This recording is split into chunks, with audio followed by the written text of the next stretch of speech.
Hello and welcome to the HawgBeat Hoops postgame show. This is JC Hoops, Jackson Collier coming to you. My co-host Riley McFerrin is not here yet. He was in person covering the game at Bud Walton Arena, covering Arkansas and Kentucky. So he will be joining us a little bit later. So for now, it's just me.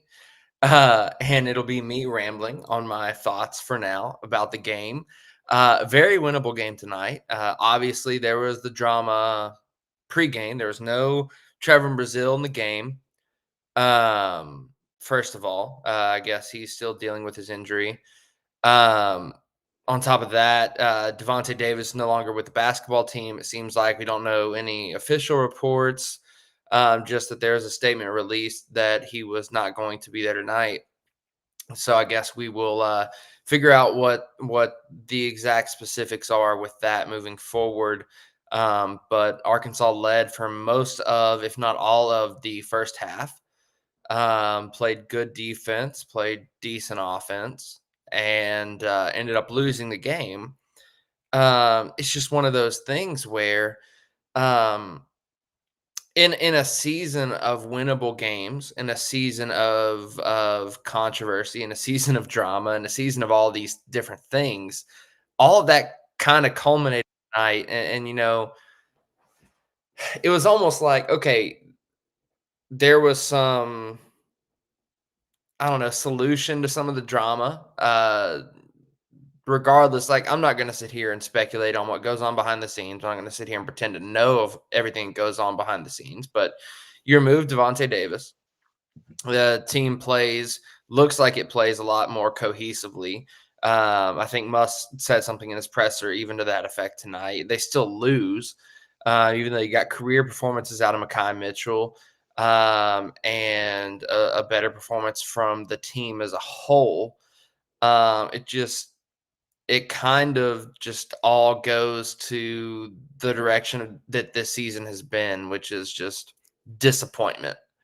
Everything's been a disappointment. And I had said post game, our last post game show, like, Arkansas doesn't have a chance to make an at large bid. They're going to have to win the SC tournament anyway. Blah blah blah.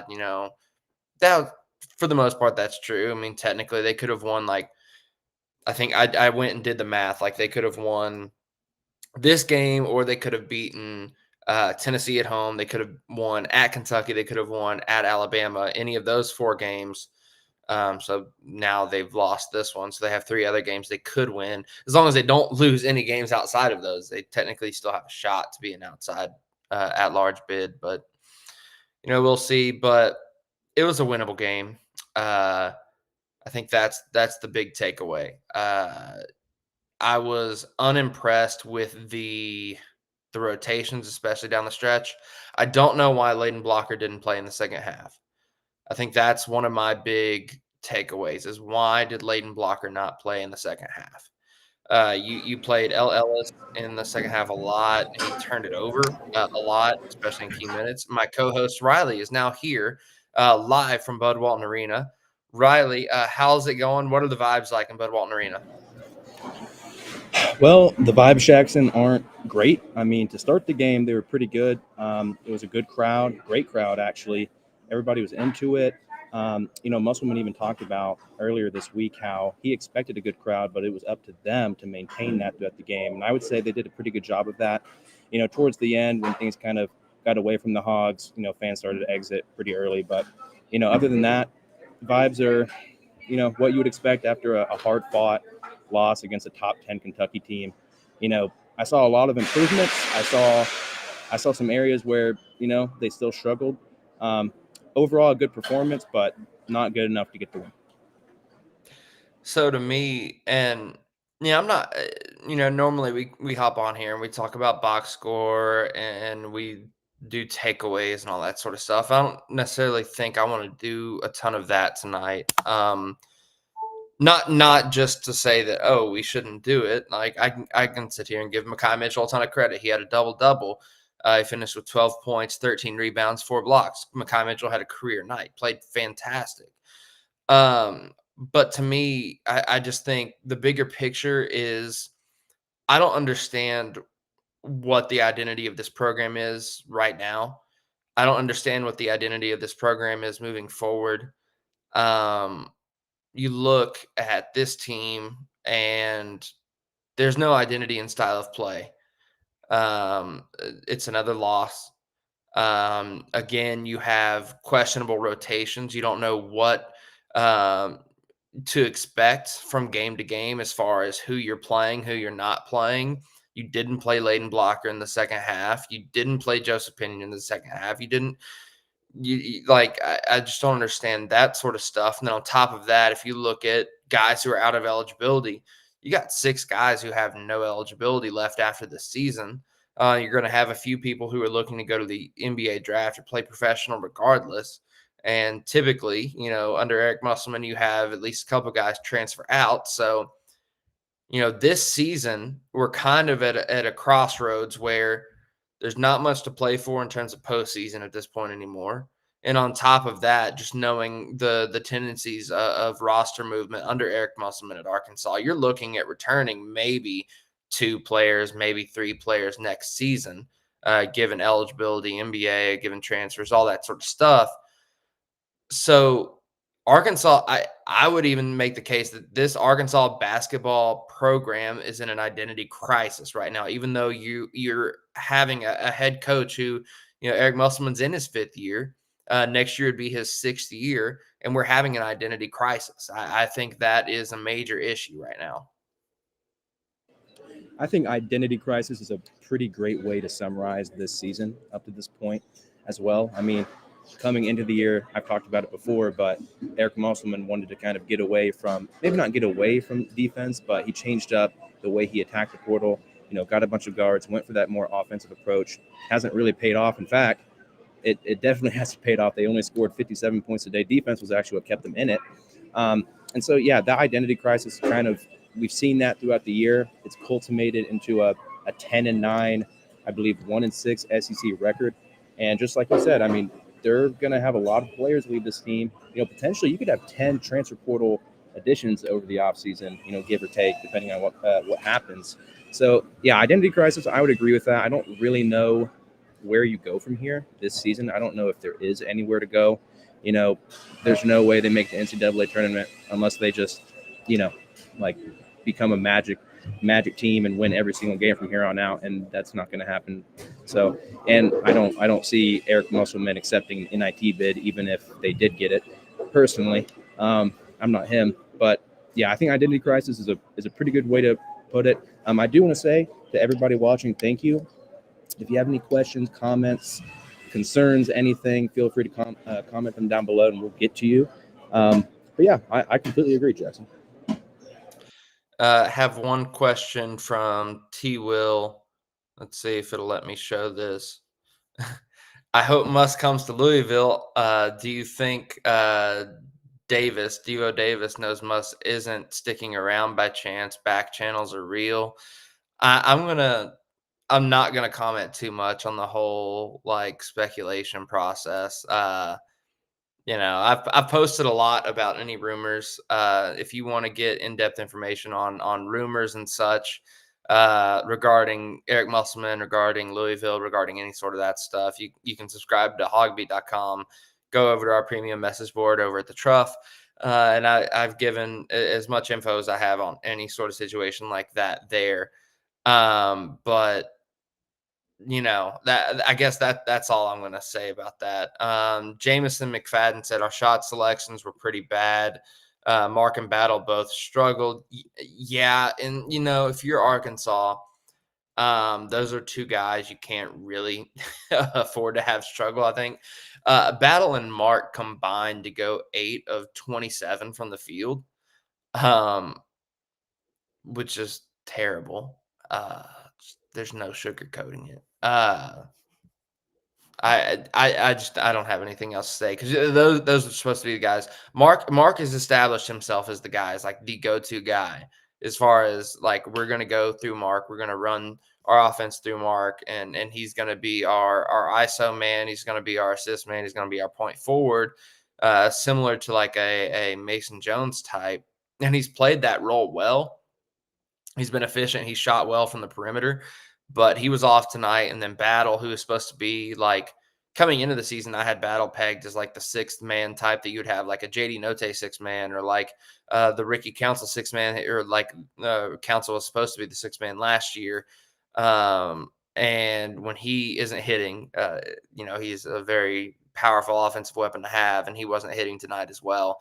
So when both are off, you run into a major issue. And holding Kentucky, who, Kentucky is one of the top scoring offenses, if not the top scoring offense in the country, held them to 63 points. That's a major victory for Arkansas. But the fact that Arkansas only scored 57 points on its home floor is a major concern. Um, you know, uh, we'll see. We'll see what happens the rest of the season, and we'll see if the team comes out motivated to play the rest of the season. There's not much left to play for, so we'll see. Another question, let's see, from Garrett. He asked, "Will Brazil play again this year?" I don't know. Um, just 100% honestly, I don't know. Uh, that's just based on, he went out last game with a knee injury. And we were told before the game on the pregame radio show that he would not be available today. So we'll monitor that obviously, and we'll try to figure anything out as best we can. But I don't have an answer for that right now. I'm sure the coaching staff might not even have an answer for that right now. Um, I do want to quickly jump in. I'm not sure if you covered it before I hopped on. Have you talked about Devo Davis at all?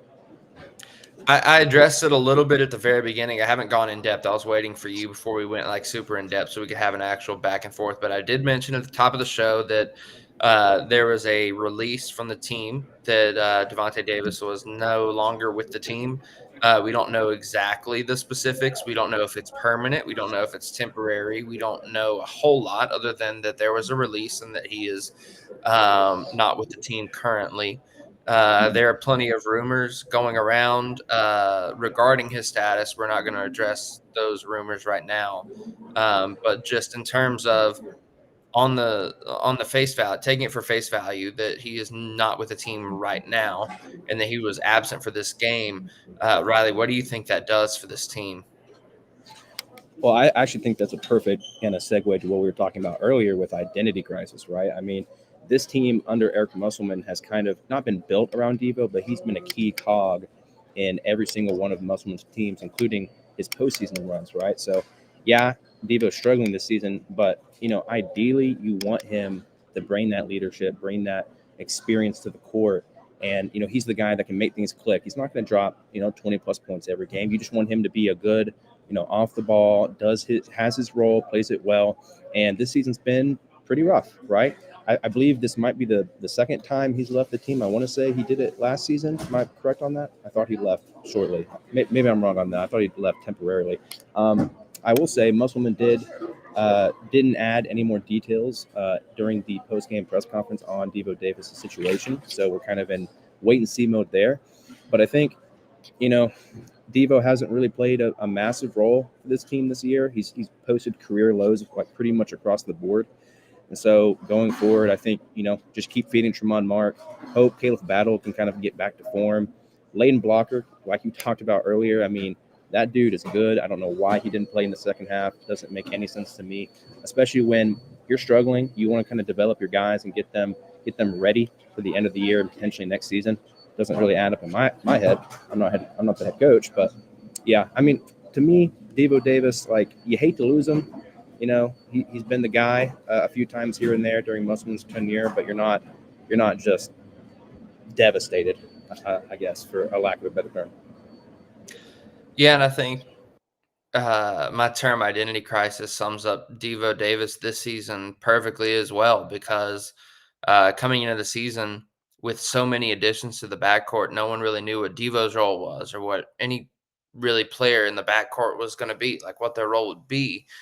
So it started off this season with Devo being like the facilitating combo guard. So he'd have 5 points, 5 rebounds, 5 assists, whatever, no turnovers. He was excelling in that role, not really taking a ton of shots, not scoring a lot, all that sort of stuff. Um, But then on top of that, you add Keon Minifield to the mix, so you have another facilitator, another point guard. Leighton Blocker plays a lot of effort, so you have another facilitator there. So then Devo is a fourth-year guy who doesn't have to be a facilitator, but also he's not a scorer. So what is his role? Um, we've talked about it on the post-game show. His defense hadn't been up to par. It hadn't been up to what it has been in the past few years. So he didn't have his defensive intensity, his defensive efficiency to rely on either. So he was just kind of in no man's land and in an identity crisis of his own. Um, Let's see another comment here from Brock. Brock Hendricks says Joseph Pinion doesn't play because of his lack of defense, yet we lose by 4 and give up less than 60. Yeah, I mean, it was 63-57. So essentially, yeah. I mean, if you take away like the last second points or whatever, single digit deficit, but scoring 57 points on your home floor in college basketball for a team like Arkansas, I'm not going to say that's like on the same level as scoring 3 points at home against Mississippi State in football, but it's close. 57 points is not a lot of points at all on college basketball, especially given the fact that Arkansas was supposed to, in the portal this offseason, go after a ton of scoring guards and shooters on the perimeter. That was the type of player that Musselman went after, and it just hasn't translated. Matt Calhoun, what do y'all think is the ceiling for this team? How many more wins do you predict? Tough question because this team lost the worst home loss in program history against Auburn a few weeks ago, and then almost beats Kentucky, leads most of the game against the top 10 Kentucky team. So it's tough to say exactly what I expect. I don't expect a whole lot. I'm not going to sit here and say I expect many more wins. Maybe this team finishes 8-10 in conference, or 7-11 in conference. We'll see. Maybe that's even wishful thinking. Who knows? I don't have the schedule like directly in front of me right this second, but I'm not expecting a lot moving forward. Yeah, yeah, I completely agree. I'm not really expecting much of anything going forward. You've got, players hurt. You've got a player leaving the team. You're already struggling, like in a big time way. And the SEC is a tough conference. I mean, yeah, not everybody is a Kentucky team, but you still have Tennessee to play. Mississippi State just beat a top 10, I believe, beat a top 10 Auburn team tonight. They're really good. You've got to play them. A lot of good teams in the SEC. You're going to have to do some work if you're going to have an 8-10 type of record or 8-11 type of record. I'm not so sure they're going to finish that strongly, but we'll see. Eric Musselman, he's a really good coach. There's talent on this team still, despite the losses. I think they could make a turnaround. I do want to say, speaking of that identity crisis type of stuff, Musselman did have this to say in the post-game press conference. My job is to continue to tinker, and I don't have an answer right now. We've just got to continue to search and find something. So, even he, we're about 20 games into the year, he's still looking for the answers. He doesn't have them. Not really what you want to hear at this point of the year, but that's Arkansas. They don't have any consistency, don't have any answers anywhere, and it's just been rough. He also had this to say about Brazil. He said Brazil was not close to playing against Kentucky today. He said Brazil hasn't done anything practice-wise since the Ole Miss game on Wednesday. Alongside that, just for anybody curious, Minifield, the reason for him not playing was just a coach's decision. So he just didn't want to play him. So, and going back to that first statement where Musk said he was still tinkering and he didn't have the answers yet, I just want to make the comment that sounds an awful lot like Sam Pittman saying he doesn't know to certain questions in football post-game press conferences, which got him torn to shreds by fans and media on social media. So we'll see if that energy is still there. I don't like that answer. Arkansas is at batting 500 right now. It's not a good basketball team. You're most likely going to miss the NCAA tournament for the first time.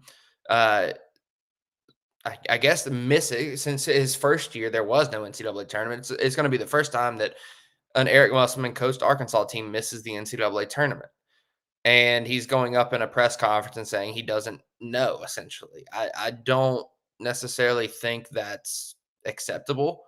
And this is a team that returned 5 players. One of them has since quit, so I maybe I'm being a little harsh. I don't know. I'm trying to sit here and be objective, though. If we're going to sit here and criticize one coach for not understanding why things are going wrong, we should be able to sit here and criticize another coach, regardless of past success. If he doesn't know why things are going wrong, he should catch some flack for it.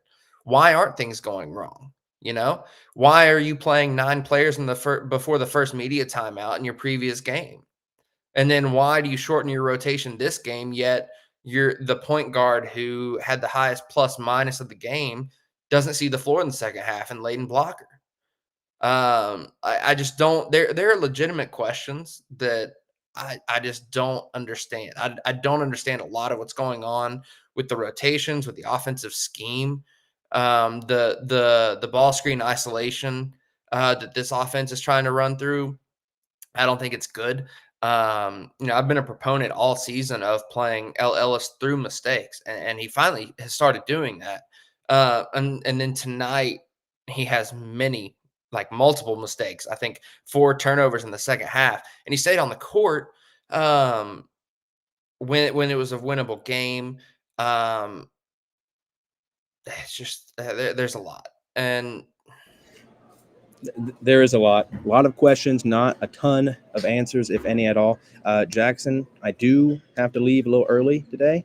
I think they're kind of pushing us out here, so I just want to quickly say before I do hop off, you can see in the top right-hand corner here, Bet Saracen is the sponsor of today's HawgBeat Hoops postgame show. If you want to place any bets on anything Arkansas related, NFL playoffs are going on right now, anything sports related, you want to place a bet, Bet Saracen is the place to do it. You can find them on the App Store.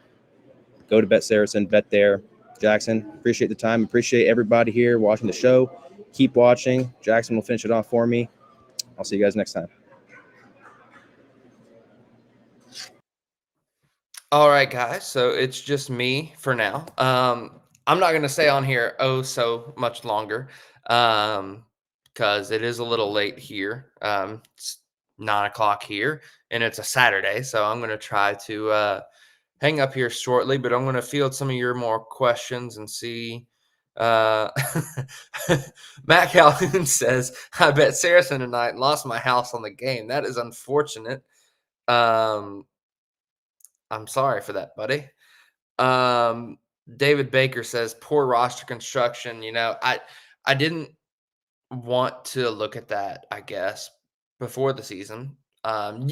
Objectively, you could look at it before the season and say, "Hey, that's too many guards." And I even thought, maybe that's too many pieces in the backcourt. But when you look at some of the really successful teams in March Madness, they have really, really good, really, really deep backcourts. I thought that was what Musselman was going for. It just hadn't come to fruition for whatever reason. Even the defensive stalwarts we thought we'd have with, Devo Davis, his defense has fallen off. Tremont Mark hasn't been as good of a defender as we thought he might be. Layden Blocker has been. He just hadn't been given the minutes that he needs to be able to show that. The team is, I think, last in the SEC in forcing turnovers and creating steals. So, they need to do something defensively. Do you think it is the rumors demotivating players? I do not think so in the slightest. I know there are a lot of rumors out there, but as college athletes, there are always rumors going around. And frankly, I think that I think the team has been bad before rumors even started going around. I think the rumors have been more of a product of the poor performance on the court than anything. So, it is what it is. Um, David, no worries about bashing. I know people are frustrated. I'm trying to do my best at being objective and not being too frustrated, but I do think there are plenty of things to be concerned about, both currently for this team and moving forward, considering, like I mentioned earlier, the fact that you have one, maybe two returning players next year. maybe 3. It depends on NBA guys leaving for the NBA, guys transferring out, all that sort of stuff. But if you have an identity crisis, um, with a team like I've said, I think this team is suffering from, then uh, you never know what the future holds. Do you think Musselman should take another job, or whether the Storm this year? I don't know. That's all on Muss. He'll decide on what he wants to do with his future. Um, in my mind, there's no way he gets fired for one down year after his previous 3 years, even previous 4, because his first season was pretty successful too. So, but outside of that, I don't really have any reason or knowledge to comment outside of Muss will do what Muss wants to do. Um, do you think the reason we aren't good at rebounding is because Muss took away frozen yogurt Fridays? Maybe that's the case. If that's it, I guess I'm gonna hop off here unless there are a couple more questions. But as always, I appreciate you guys hopping on, listening to me ramble, listening to me talk basketball and all that sort of stuff. But as always, I'm Jackson Collier, JC Hoops. Hopefully, next post game is a more enjoyable one. This one is less than enjoyable because it's another loss.